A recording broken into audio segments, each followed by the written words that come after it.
നമ്മൾ ഈ ഓയാസിസ് കമ്പനിയുമായി ബന്ധപ്പെട്ട അവരുടെ ഭൂമി കൈവശപ്പെടുത്തിയുമായി ബന്ധപ്പെട്ട വിഷയങ്ങളിൽ നേരത്തെ തന്നെ പ്രതിപക്ഷ നേതാവ് ഉൾപ്പെടെയുള്ള പ്രതിപക്ഷം വളരെ കൃത്യമായി നിയമവ്യവസ്ഥകൾ ലംഘിച്ചുകൊണ്ടാണ് ഓയാസിസ് കമ്പനി മുന്നോട്ട് പോകുന്നതെന്ന് പറഞ്ഞിരുന്നു. അപ്പോൾ അതിൻ്റെ അടിസ്ഥാനത്തിൽ നേരത്തെ തന്നെ ഞാൻ സംസ്ഥാന ഗവൺമെൻറ്റിന് പരാതിയും നൽകിയിരുന്നു. അപ്പോൾ 11-ാം തീയതി കേരള നിയമസഭയിൽ റവന്യൂ വകുപ്പ് മന്ത്രി Shri K Rajan, Anwar Sadath, M Vincent, CR Mahesh എന്നീ 3 MLA-മാർക്ക് കൊടുത്ത മറുപടിയിൽ ഇവർ ഭൂപരിഷ്കരണ നിയമം അട്ടിമറിച്ചുവെന്നും അതിൻ്റെ ആ വ്യവസ്ഥകൾക്ക് ലംഘനം എന്ന രീതിയിൽ അവർ കൈവശപ്പെടുത്തിയിട്ടുള്ള 25 ഏക്കർ ഭൂമിയിൽ 10 ഏക്കർ ഭൂമി മിച്ചഭൂമിയാണെന്ന് കണ്ടെത്തി അവർക്കെതിരെ കേസെടുക്കാൻ വേണ്ടി സംസ്ഥാന സർക്കാർ തീരുമാനിച്ചിരിക്കുകയാണ്. നേരത്തെ തന്നെ ഞാൻ കൃത്യമായി രേഖകൾ സഹിതം ഉന്നയിച്ച ആരോപണമാണ്.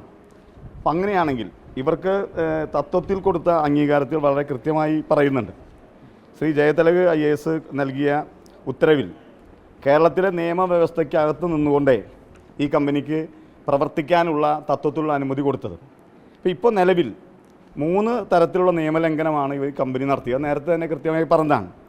ഒന്ന്, കേരള ഭൂപരിഷ്കരണ നിയമത്തിൻ്റെ ഭാഗമായി ഒരു ഇടതുപക്ഷ സർക്കാരിൻ്റെ ഏറ്റവും പ്രധാനപ്പെട്ട, അല്ലെങ്കിൽ പഴയ ഇടതുപക്ഷ സർക്കാരിൻ്റെ പ്രധാനപ്പെട്ട മുദ്രാവാക്യമായിരുന്നു അധിക ഭൂമി കണ്ടെത്തി സാധാരണക്കാരായ ആൾ കൊടുക്കുക എന്നുള്ളത്. EMSൻ്റെ കാലത്തെ ഏറ്റവും പ്രധാനപ്പെട്ട മുദ്രാവാക്യങ്ങളൊന്നായിരുന്നു. അപ്പോൾ അത് അട്ടിമറിച്ചുകൊണ്ടാണ് ഓയാസിസ് കമ്പനി 15 ഏക്കർ കൈവശം വയ്ക്കാനുള്ള ഭൂപരിധിയിൽ നിന്നും വിട്ട് 25 ഏക്കർ ഭൂമി വാങ്ങിയത്. അപ്പോൾ അത് വളരെ കൃത്യമായ ചട്ടലംഘനമാണ്. കേരളത്തിലെ ഭൂപരിഷ്കരണ നിയമത്തിൻ്റെ ലംഘനം നടത്തിക്കൊണ്ടു പോകുന്നൊരു കമ്പനിയാണ് ഓയാസിസ് എന്നുള്ളത് കേരള നിയമസഭയിൽ 3 MLA-മാർക്ക് കൊടുത്ത മറുപടിയോടുകൂടി വ്യക്തമായി കഴിഞ്ഞിരിക്കുകയാണ്. രണ്ടാമത് ഇവർ പറഞ്ഞതും CPM സംസ്ഥാന സെക്രട്ടറി ഗോവിന്ദൻ മാഷ് പറഞ്ഞതും അവിടെ വെള്ള സംഭരണം ഇവിടെ ഈ പറയുന്ന നെൽവയലിൽ നടത്തുമെന്നാണ് പറഞ്ഞത്. ഒരു കാരണവശാലും നെൽവയലുകളിൽ മഴവെള്ള സംഭരണികൾ ഉണ്ടാക്കാൻ കഴിയില്ല. അത് പുരയിടങ്ങളിൽ മാത്രമേ ചെയ്യാൻ കഴിയൂ. അപ്പോൾ അതുകൊണ്ട് തണ്ണീർത്തട നെൽവയൽ സംരക്ഷണ ബില്ലും ഈ ഗവൺമെൻറ് തത്വത്തിൽ കൊടുക്കുമ്പോൾ പരിശോധിച്ചില്ല. ആ തണ്ണീർത്തട നെൽവയൽ സംരക്ഷണ ബില്ലും ഈ കമ്പനി അട്ടിമറിച്ചിരിക്കുകയാണ്. പിന്നെ ഒരു വളരെ ഗുരുതരമായ വിഷയം എന്ന് പറയുന്നത് ഈ പറയുന്ന എലപ്പള്ളി വില്ലേജിലെ ഈ സർവേ നമ്പറിൽപ്പെട്ട ഭൂമികളിൽ മിക്കവാറും ഭൂമി പട്ടയ ഭൂമികളാണ്. ഈ പട്ടയ ഭൂമികൾ ഏതൊക്കെയാണ് എന്ന് ചോദിച്ചുകൊണ്ട് ഞാൻ പാലക്കാട് തഹസിൽദാർക്ക് വിവരാവകാശ നിയമം രേഖാനുസരിച്ച് കൊടുത്തിരുന്നു.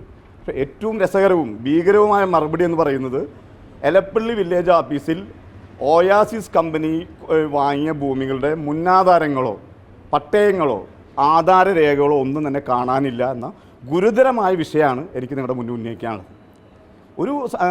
ഒരു വില്ലേജ് ഓഫീസിൽ ഈ പറയുന്ന ഇത്രയും പ്രമാദമായ സർക്കാർ തത്വത്തിൽ അംഗീകാരം കൊടുത്തു എന്ന് പറയുന്ന കമ്പനി, ആ കമ്പനി വാങ്ങിയ ഭൂമികൾ, ആ ഭൂമികളുടെ മുന്നാധാരങ്ങൾ കാണാനില്ല. ഇന്ന് എൻ്റെ കയ്യിലുള്ള വിവരാവകാശ രേഖയിൽ അവർ പറയുന്നത് ഈ കമ്പനി വാങ്ങിയ ഭൂമികളുടെ പട്ടയരേഖകളോ ആധാരങ്ങളോ സംബന്ധിച്ച് യാതൊരു വിവരങ്ങളും എലപ്പള്ളി വില്ലേജ് ഓഫീസിൽ ഇല്ല എന്നാണ് പറയുന്നത്. എങ്ങനെയാണ് എലപ്പള്ളി വില്ലേജ് ഓഫീസിൽ ആ പ്രദേശത്തെ നികുതി അടയ്ക്കുന്ന ഭൂമികളുടെ രേഖകളില്ലാതാകുന്നത്? ഈ കമ്പനി 2 വർഷം മുമ്പ് വാങ്ങിയ ഭൂമികൾ എങ്ങനെയാണ് പോക്കുവരവ് ഈ വില്ലേജ് ഓഫീസ് നടത്തിക്കൊടുത്തത്? ആധാരങ്ങളുടെ അടിസ്ഥാനത്തിലാണ് പോക്കുവരവ് നടത്താൻ കഴിയൂ. അപ്പോൾ ആധാരങ്ങൾ പരിശോധിക്കും.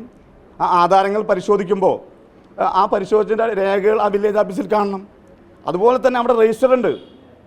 എലപ്പള്ളി വില്ലേജ് ഓഫീസിൽ ആ വില്ലേജ് ഓഫീസിൽ ഏതൊക്കെ ഭൂമികൾക്ക് പട്ടയം കൊടുത്തിട്ടുണ്ട് എന്നതിൻ്റെ രേഖ എവിടെ ഉണ്ടാവും? ആ രേഖകൾ ആ വില്ലേജ് ഓഫീസിൽ കാണാനില്ല എന്ന് പറഞ്ഞാൽ ഈ ഓയാസിസ് കമ്പനിക്ക് കൊടുത്ത ഭൂമികളിൽ ഭൂരിഭാഗം ഭൂമികളും പട്ടയ ഭൂമികളാണ്. ആ പട്ടയ ഭൂമികളുടെ വ്യവസ്ഥകളുണ്ട്. ആ വ്യവസ്ഥകളിൽ ഒരു കാരണവശാലും ഇൻഡസ്ട്രി അനുവദനീയമല്ല പട്ടയ ഭൂമികളിൽ. അപ്പോൾ അങ്ങനെ പട്ടയ ഭൂമികളിൽ അനുവദനീയമല്ലാത്ത ഒരു സംഗതി ഇൻഡസ്ട്രി തുടങ്ങാൻ സർക്കാർ അനുമതി കൊടുത്തു എന്ന് പറഞ്ഞാൽ തന്നെ അഴിമതിയാണ്. പക്ഷേ ആ പട്ടയ ഭൂമികളുടെ വ്യവസ്ഥയുടെ ലംഘനമാണ്. അപ്പോൾ അതുകൊണ്ട് ആ പട്ടയ ഭൂമികളിൽ വ്യവസ്ഥ ലംഘിച്ചതിൻ്റെ ഭാഗമായി ആ പട്ടയങ്ങൾ തിരിച്ചെടുക്കണമെന്നാണ് എൻ്റെ രണ്ടാമത്തെ പരാതി. പക്ഷേ എലപ്പള്ളി വില്ലേജിൽ അടിസ്ഥാന രേഖകളിൽ ഈ പട്ടയ രേഖകളോ ആധാരങ്ങളോ കാണാനില്ല എന്നുള്ളത് വളരെ ഗുരുതരമായ വിഷയമാണ്. അപ്പോൾ അതുകൊണ്ടാണ് ഇത് കേരളത്തിലെ ഭൂപരിഷ്കരണ നിയമവും കേരളത്തിലെ റവന്യൂ ചട്ടങ്ങളും എല്ലാം ലംഘിച്ചുകൊണ്ടാണ് ഈ കമ്പനി മുന്നോട്ട് പോകുന്നത്.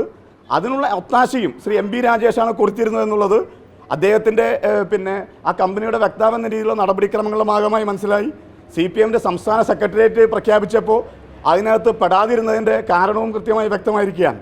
അപ്പം അതുകൊണ്ട് ഈ വിഷയത്തിൽ ഈ ഭൂമി വാങ്ങിയതും രജിസ്റ്റർ ചെയ്തതും അതുമായി ബന്ധപ്പെട്ട പട്ടയ വ്യവസ്ഥകളുടെ ലംഘനവും മിച്ചഭൂമി കൈവശപ്പെടുത്തിയതും തുടങ്ങിയതുമായി ബന്ധപ്പെട്ട ഈ എലപ്പള്ളി വില്ലേജ് ഓഫീസിലെ അടിസ്ഥാന രേഖകൾ കാണാനുള്ളതുമായി ബന്ധപ്പെട്ട വിഷയങ്ങൾ പരിശോധിക്കണം എന്ന് ആവശ്യപ്പെട്ടുകൊണ്ട് കേരള നിയമസഭാ സ്പീക്കർക്ക് നിയമസഭാ സമിതി വിപുലമായൊരു അന്വേഷണം നടത്തണം. ഈ ഭൂമികളുമായി ബന്ധപ്പെട്ട് ഒയാസിസ് വാങ്ങിക്കൂട്ടിയ ഭൂമികളുമായി ബന്ധപ്പെട്ടുകൊണ്ട് സംസ്ഥാനത്ത് ഈ വില്ലേജ് ഓഫീസ് മുതൽ അഡീഷണൽ ചീഫ് സെക്രട്ടറിയുടെ ഓഫീസ് വരെ നടത്തിയ നടപടിക്രമങ്ങളുടെ വീഴ്ചകൾ ഇതെല്ലാം പരിശോധിക്കുന്നതിന് വേണ്ടി കേരള നിയമസഭയുടെ നിയമസഭാ സമിതി ഇത് പരിശോധിക്കണം.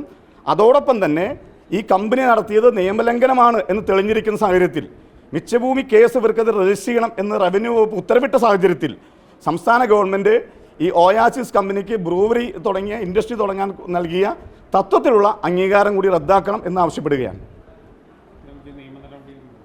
ഞാനിപ്പോൾ ഓൾറെഡി ഇന്ന് കേരളത്തിൻ്റെ ചീഫ് സെക്രട്ടറിക്ക് പരാതി കൊടുത്തു. ഈ പറയുന്ന തത്വത്തിൽ നൽകിയ അംഗീകാരം റദ്ദ് ചെയ്യണം. ഈ കമ്പനിക്കെതിരെ മിച്ചഭൂമി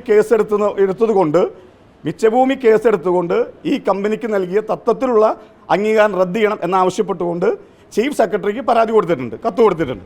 അതുപോലെ തന്നെ ഈ കമ്പനി നടത്തിയ ഭൂമി ഇടപാടുകളുമായി ബന്ധപ്പെട്ട് ഒരു ആധാരം രജിസ്റ്റർ ചെയ്യുമ്പോൾ അതിനകത്ത് പ്രധാനപ്പെട്ട രേഖ എന്ന് പറയുന്നത് ഞാൻ വാങ്ങുന്ന ഭൂമി കേരള മിച്ചഭൂമി ആക്ടിൻ്റെ പരിധിയിലോ പട്ടയ ഭൂമികളുടെ ലംഘനങ്ങളോ വ്യവസ്ഥയുടെ ലംഘനങ്ങളോ ഉൾപ്പെടുന്നില്ല എന്നുള്ള സത്യപ്രസ്താവനയാണ്. നിങ്ങളൊക്കെ ആധാരം നോക്കിയാൽ മനസ്സിലാവും, ആ ആധാരത്തിൽ വെച്ചിട്ടില്ല. അതുകൊണ്ട് ഈ കമ്പനിക്കെതിരെ ക്രിമിനൽ കേസ് എടുക്കേണ്ടതാണ്. ഇതെല്ലാം ചേർത്തുകൊണ്ട് നിയമസഭാ സമിതിക്ക് സ്പീക്കർക്ക് കത്ത് കൊടുത്തിട്ടുണ്ട്.